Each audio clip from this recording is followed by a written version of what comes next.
نحمدہ ونصلی علی رسولہ الکریم اما بعد اعوذ باللہ من الشیطان الرجیم بسم اللہ الرحمن الرحیم۔ محترم سامعین کرام، السلام علیکم ورحمۃ اللہ وبرکاتہ۔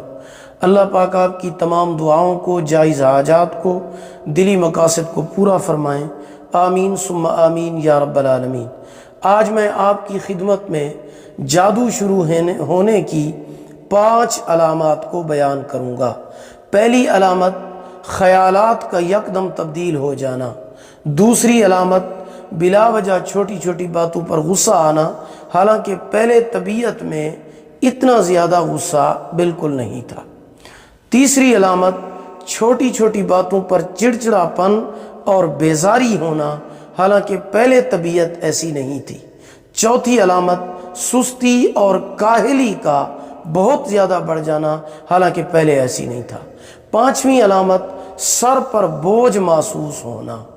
تو یہ 5 علامتیں جو ہیں یہ جادو کے شروع ہونے میں پائی جاتی ہیں۔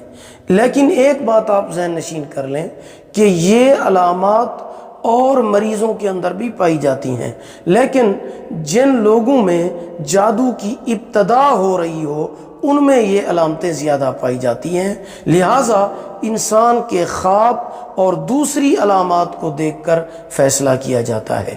اگر آپ کو ہماری یہ ویڈیو پسند آئی ہو لائک کریں، صدقہ جاریہ سمجھ کر شیئر کریں، چینل پر نیو ہیں سبسکرائب کریں، ساتھ لگے ہوئے گھنٹی کے نشان پر کلک کریں۔ اگر آپ ہم سے آن لائن قرآن مجید پڑھنا چاہتے ہیں یا اپنے بچوں کو پڑھانا چاہتے ہیں، ہمارا واٹس ایپ نمبر آپ کی اسکرین پر موجود ہے۔ اللہ پاک آپ کے حامی و ناصر ہوں۔ آخر دعوانا ان الحمد للہ رب العالمین۔